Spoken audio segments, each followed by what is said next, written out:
Ayan guys, at nandito na tayo sa labo. Ato, kumain muna tayo ng tanghalian dito. Ito yung lagi namin kinakainan ni Red. Kambungan. Ayun. Anong kambungan? Anong kambungan? Ayun. Kambingan. Kambungan. Ayan po, dito po yan. Oh. Kambingan at bulaluhan. Ayan. So dito po, ito po yung favorite namin kainan. Kambingan at bulaluhan sa highway. Dito po yan sa may labo. Ayan, nandito na tayo sa labo. Sa harap ng Fatima. Siyempre dito po ito sa harap ng Fatima. Yun, no? Kung saan idadaos. 18th birthday. Ayan, kung saan idadaos yung 18th birthday ni Langga. At meron ng 7-Eleven dito, oh. Oo, ay, oh, eh. tingnan mo naman, oh. Grabe. Ang bilis ng ano yan, no? Bilis ng panahon. Tagal na tayong hindi nakapunta talaga dito sa Dait. Tayong hindi nakapunta eh. Oo. Tapos ayan, may 7-Eleven na po dito. Oo. Dito po ito sa tapat nung aming favorite kainan, kambingan at bulaluhan. Kambungan nga yan. Kambungan? Kambingan. Yung bulaluhan. Kambungan. Ayan, kambingan at bulaluhan. So kambungan daw yan, sabi ni Red. Kambing at bulaluhan. So ayan. So ngayon guys, malapit na tayo sa ano? Dugongan. Dugongan. Ano na to? Bautista. Oo, Bautista na to. So ayan, ano na lang, mga siguro 10 minutes na lang. Nasa Dugongan na tayo. Time check 1:06. Ayan, oh, 1:06. So umalis kami ng Manila. Umalis tayo ng Manila ng 2, di ba? 2. So umalis kami ng Manila. Ayan, oh, Bautista Farm Pavilion. So umalis po kami ng ano, ng 2 sa Manila. So ito, nakarating tayo dito ng 1. So bali 11 hours yung biyahe. Siyempre may stopover pa naman kami. Tulog tayo sa ano? Wiwi, tapos kumain kami almusal. Midlip. Tapos umidlip kami sa ano yan, sa Sigsag. Sa Sogo. Ang Sogo. Ang Sogo. Sa ano? Sa Sigsag. Sayang naman yung 3 hours. Ginawi. Sogo ka dyan. Wala kang ang pera, magsosogo ka pa. So, midlip po kami doon sa may Sigsag, sa may Atimonan. Kasi antok na si Red. Minto muna kami doon. Nag-idlip kami mga 30 minutes. Power nap. Yun ang tawag doon, power nap. So, ayan na. Malapit na tayo sa Dugongan, guys. Ito na, oh. Ito na tayo, oh. Kakanan na tayo dyan. So, ayan. Na-miss natin ang Dait. So, ayan. Mamaya pagdating sa bahay, tingnan natin kung ano itsura ng ating bahay doon. Ayan guys, nandito na tayo sa Dugongan at palapit na po tayo ng palapit sa ating bahay. Ayan, samahan nyo po kami ni Red Noveno sa muli naming pagbabalik dito po sa Dait. Tara po!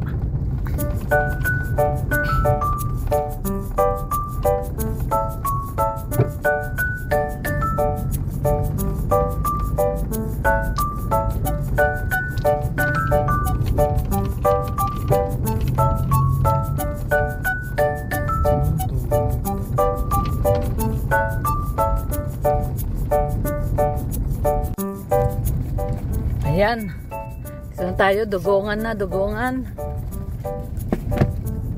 So, ayan. Ilang minuto na lang. Nasa bahay na tayo.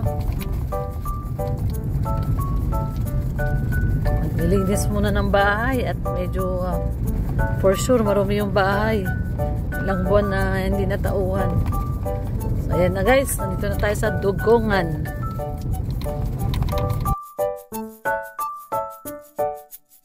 So ito na po guys yung papasok po no dito sa kanto namin from main road. So ayan na po siya, papasok na po tayo. Ayan, medyo na-miss po natin tong lugar na to at talaga namang dati ay halos araw-araw ay binabaybay po natin tong kasada na to. Ayan, medyo na-miss natin ang ating mga neighborhood dito sa Dugongan. Shout out po sa mga taga Dugongan. Ayan, kami po ni Red Noveno ay muling nagbabalik. Ayan guys, samahan nyo po kami at check natin yung bahay. At naku po, napakadumi po siguro no. Kasi ilang buwan na rin po kaming nawala ano, since November last year. Hindi na po tayo nakabalik at ngayon na lang po ulit tayo nakabalik. So ayan, ito po ang ating babalikan, ang ating bahay dito. Tingnan natin, check po natin. At ang ating mga neighborhood dito sa Dugongan. Shout out, ayan no, yung bahay ni Kuya. Mario. Ayan, si Kuya Mario, yung bahay at tindahan ni Kuya Mario. Nadaanan na natin. So ito na, palapit na tayo ng palapit guys. Ayan, no, ito yung bahay ni Padingpong. Ayan. So yun, natatanaw ko na. Yung ating bahay, ayun na, malapit na. At mukhang tama ang chismis. Ayan, oh, tama ang chismis, oh. Ano na siya, natatanaw ko na yung pinakadulo, talagang sementado na po, ano. Dati po kasi, rough road po siya, no. Yung pinaka portion po doon sa tapat ng bahay, rough road po talaga. So, ayan, ngayon ay balita nga natin ay sementado na rin po siya. So, ayan, tingnan po natin, no. Nakaka-excite makabalik po dito sa ating bahay po.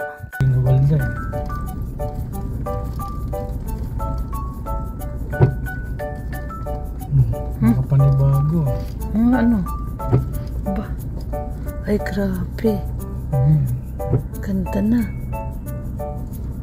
Pinabuldoser ito. Pinabuldoser? Wala na yung Yung kawayan. tinanggal na yung kawayan. Ay, hindi pa sinemento yung loob.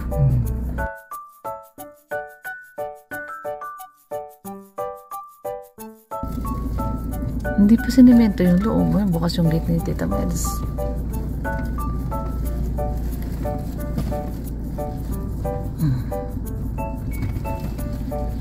Ay, baksak na yung ano mo dati.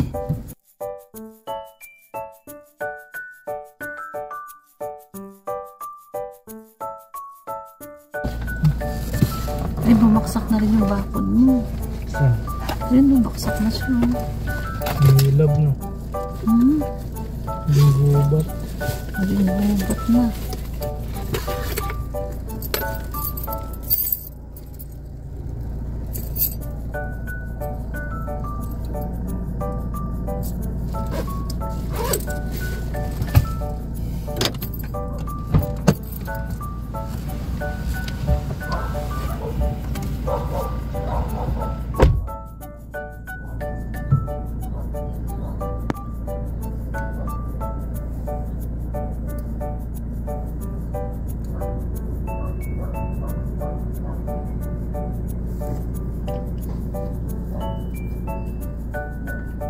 So ayan po guys, binubuksan na po ni Red Noveno yung gate at ayan, kitang-kita natin dito, no, na bumaksak na yung bakod at medyo madumi po, no, nagmistulang kubat. So totoo po pala talaga, no, yung chismis, no, yung chismis po dito sa lugar natin sa Dugungan na ginawa na po yung kalsada, no, nakakatuwa. Ayun, may malapad na tayong kalsada doon sa main road at sementado na po, no, hindi katulad dati na rough road po. Kaya lang yung papasok po dito sa loob hindi pa po sinamang sinemento. So ayan guys, bumaksak yung yung net na yung pang cover sa araw. Bumaksak nung binuksan ni Red yung gate, bumaksak. So ayan po, oh. So ito po yung itsura dito. Ayan, ang dumi. Nagmistulang nagmistulang. Ayan, ang daming to yung dahon, grabe. Tapos bumaksak yung bakod, ayun. Wag daw akong bumaba, ayan, oh, dumi, oh.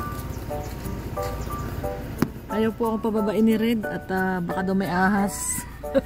Sabi niya, wag kang bumaba. Ayan, oh, bumaksak yung dahon doon. Sabi niya, wag daw akong bumaba kasi baka daw mamaya may ahas. Kaya yan, hindi muna tayo bababa. At pero bubuksan niya na yung bahay. Naku, yung mga halaman na tuyo, oh. Sayang. Pidilip, ang laki na ng pidilip, oh.